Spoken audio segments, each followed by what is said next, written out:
This is Wire, and I'm here to talk a little bit about something most of the people who actually watch this channel, and that's not a lot of people, I would have to imagine. Dwarf Fortress, a little something that I just got back into. Oh, crap.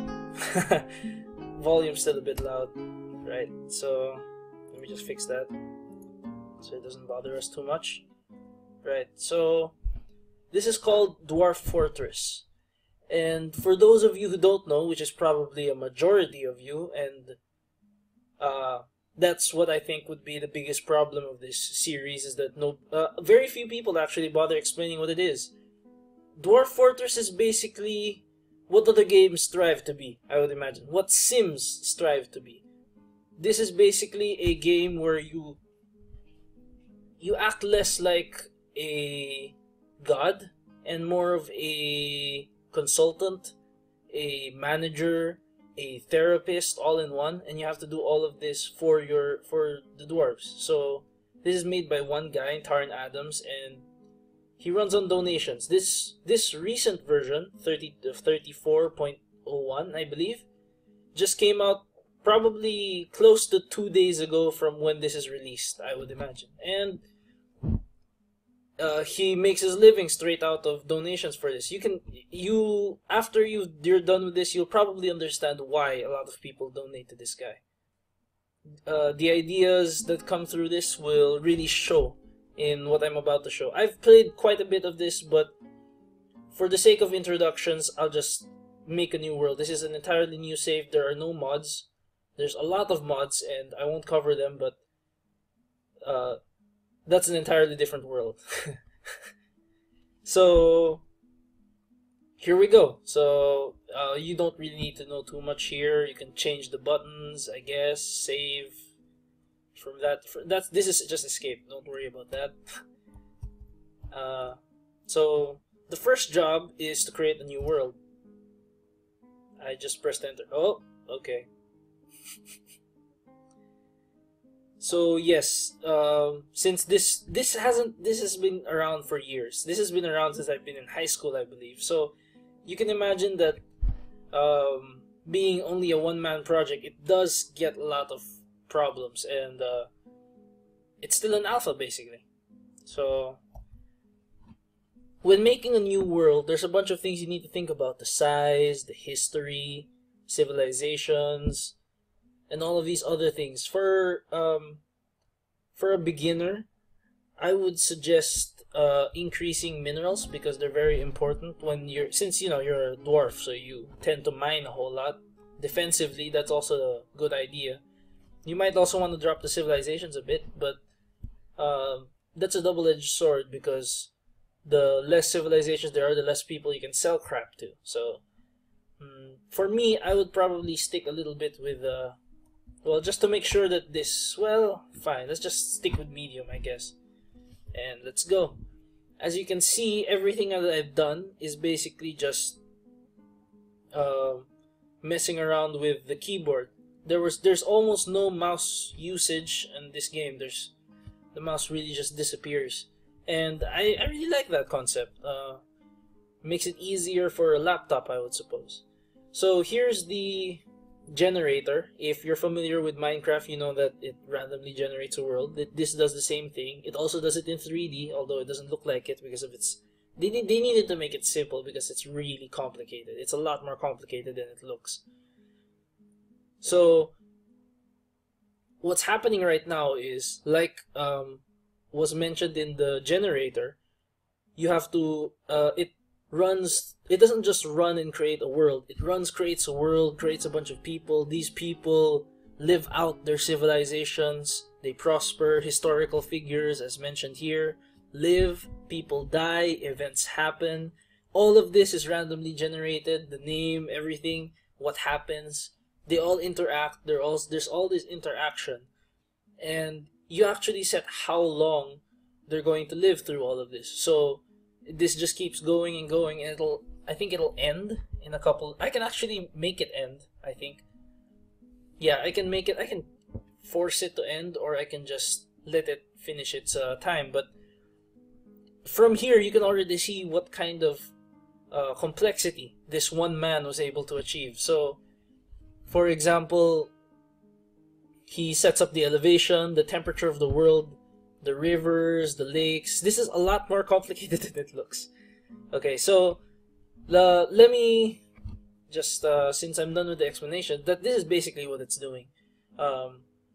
Running through history and all the different things that happen. I don't think we need to run it for much longer, I would think. Whoa.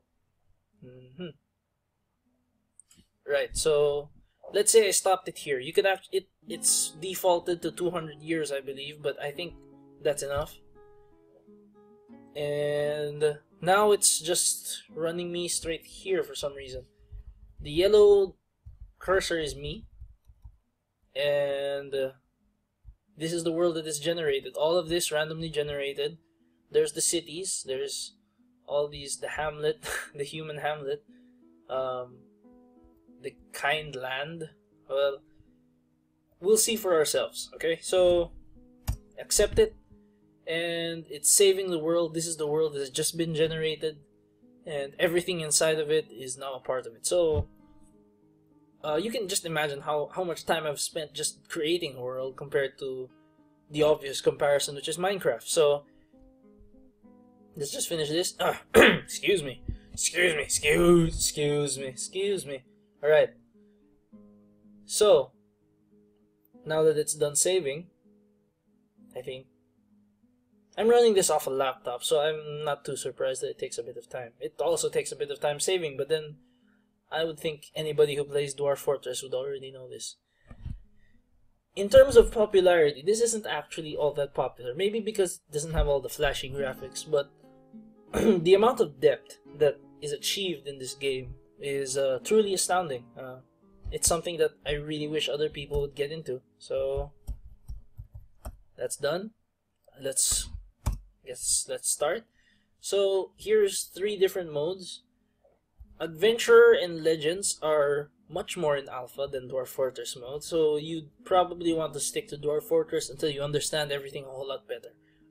What's important to note here is Dwarf Fortress, you manage a large group of dwarves, create a fortress, defend yourself against everything, make sure all of them are happy. It's basically Sims, except there's like 200 dwarves and you have to make sure they're all happy at the same time. Which is why the pause button is so important. Second one is Adventurer mode and Legends mode.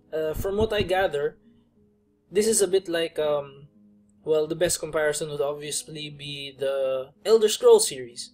You take control of a single dwarf and you make a legend out of him. You make an adventurer. You fight, but usually you're alone or you're with companions which you hire or they join you for some reason. What's important here is in these modes, in all of these modes, is that no matter what you do to the world, even if you lose in one of these modes, everything that you've done will be left behind. You will leave a legacy behind in this world, and that's something truly beautiful that you might come to enjoy if you save your world and keep it around. You don't actually have to, but it's nice to see that it's actually quite interesting when you've lost a fortress and then accidentally stumble upon it when you're in the adventure. It's I think it's interesting. I don't know about you guys, but let's go. So in Dwarf Fortress mode, I'm getting there. It just takes a while for this game to get exciting. So here is Dwarf Fortress mode. This is basically, if you follow the yellow X's on the map on the second and third, this is the big bad world, this thing here.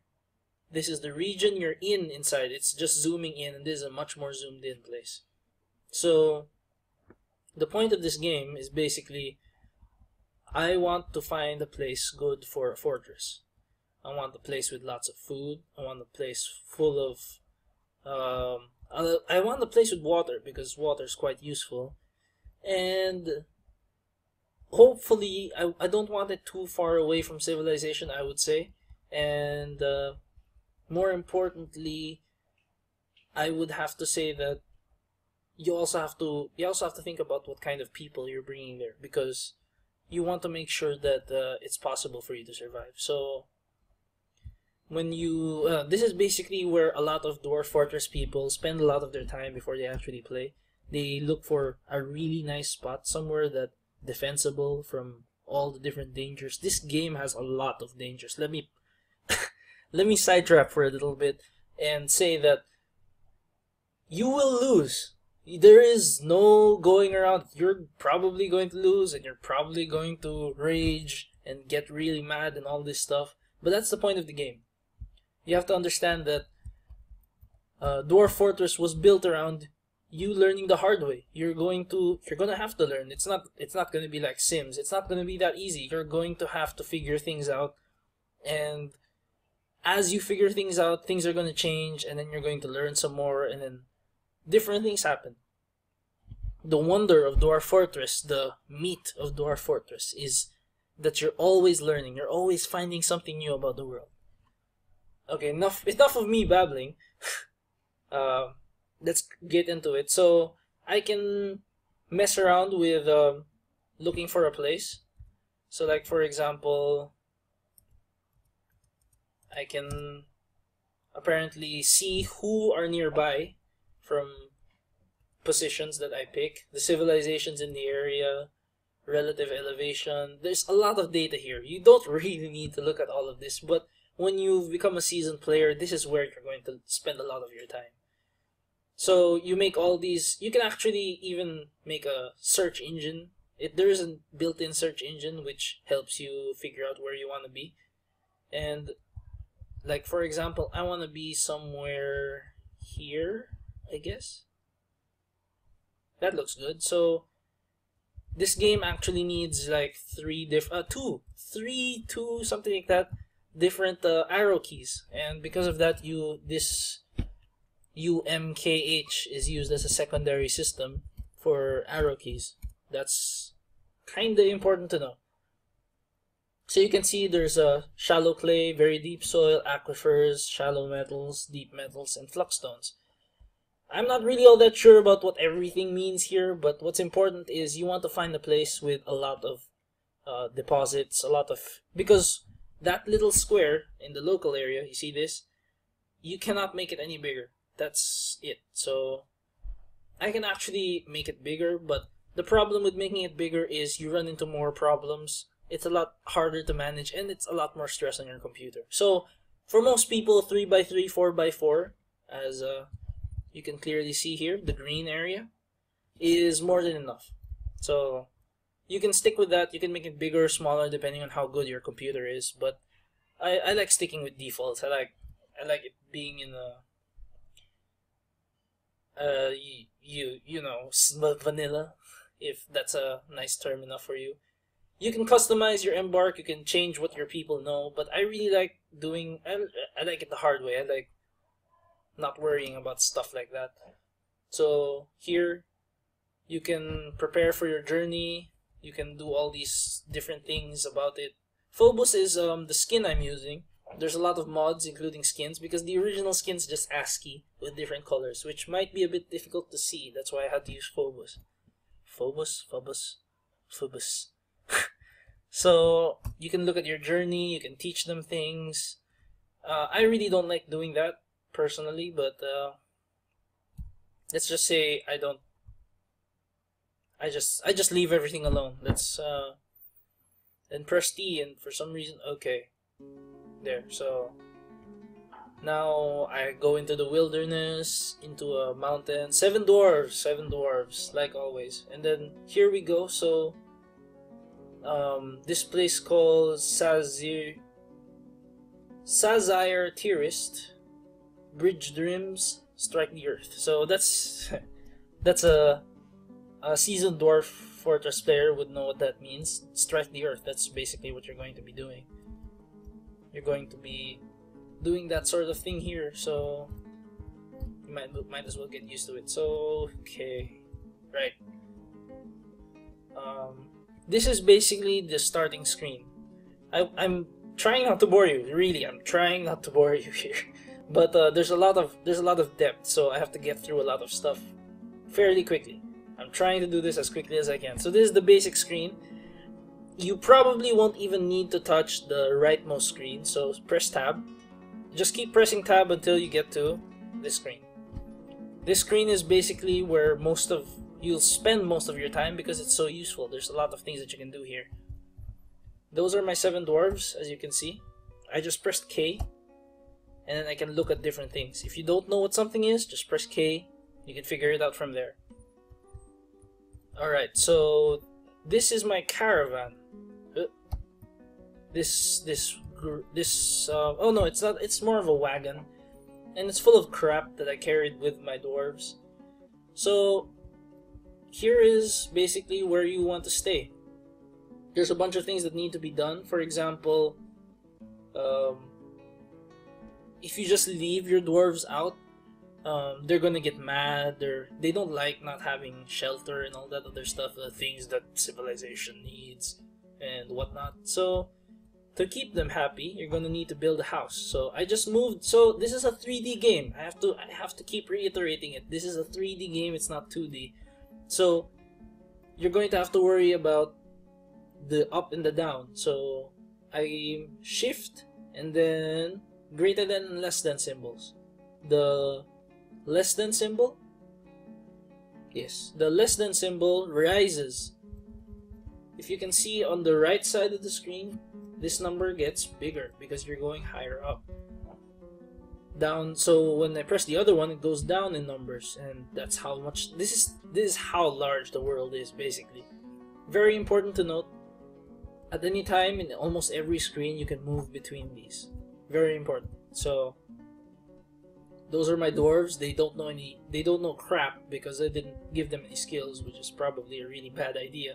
But here we go. So the most important thing you need to know about Dwarf Fortress is the letter D. You can see the controls on the right side of the screen. D means designations. Almost everything that you need to do is either a designation or an order. You cannot directly influence your dwarves. You can only suggest things. You're only a suggester. That's your job. So the first thing, when I press D, we go to this screen, which is picks out the different things that you're supposed to be doing. So sorry if I'm talking a bit fast, but here we go. So there's mining. Channeling just means making a ditch so that a ditch where they can climb back up. And removing stairs and ramps, that's for defending situations because you don't want goblins running all over the outside of your base, crawling up wherever. Upwards and downward staircases, for some reason when you make a staircase, it can be either an up or a down or an up down. So if it's an up, they can only go up. They can't go back down using the same stairway. It's a weird mechanic. I'm not really all that sure why it's there, but there you go. Excuse me. You can chop down trees from this screen. You can gather plants, smooth in some stone, engrave stones, and all of this other crap. You can also set the item properties. Like if you want to tell the dwarves, don't touch this because it'll get yourself killed. You can tell them that. You can forbid it. That's the idea. You can set traffic areas so that certain things only happen in that area, or less people walk in that area for whatever reason you have. So here we go. You pick D again, and let's dig out a small little hallway. Yeah, I'm just pressing enter over and over again. You can figure that out for yourself. So here is basically a little hallway. Let's unpause the game. I'm pressing escape and press spacebar again. So as you can see from the left side of the screen, I can watch the water. The 7 means it's a full tank, or full block, if you will. And it's falling, apparently. This seems to be a waterfall system down to a lower lake down below. Oh, that's high up. Down here. And I'm not sure what that is. There's always something new. So mist, I'm pretty sure that means something died there. Probably bad. That's why we're kind of far from it, which is good. I hope somebody has the skills. Oh no. they're all stupid. Yeah, I messed with the embark, so it didn't give me something for random. Now I have a problem.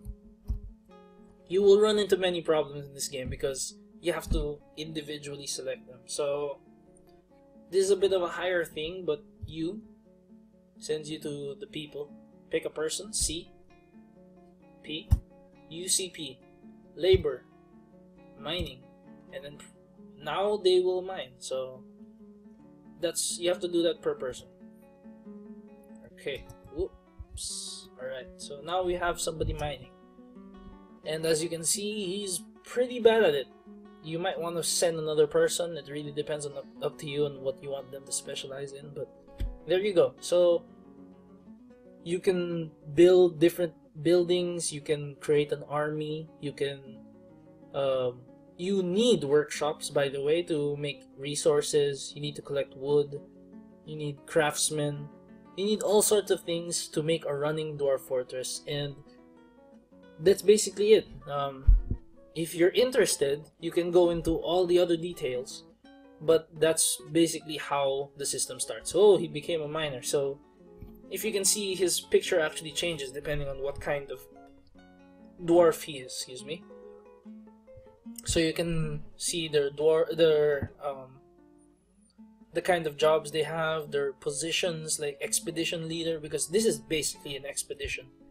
So you have all these different things. You have the complexity of a dwarf fortress, a real dwarf fortress, as in you have to worry about politics, you have to worry about trade, you have to worry about expanding, growing your fortress as more and more people start to join, and you also have to worry about threats. You have to worry about things like sieges from orcs or otherwise unworldly creatures such as dragons.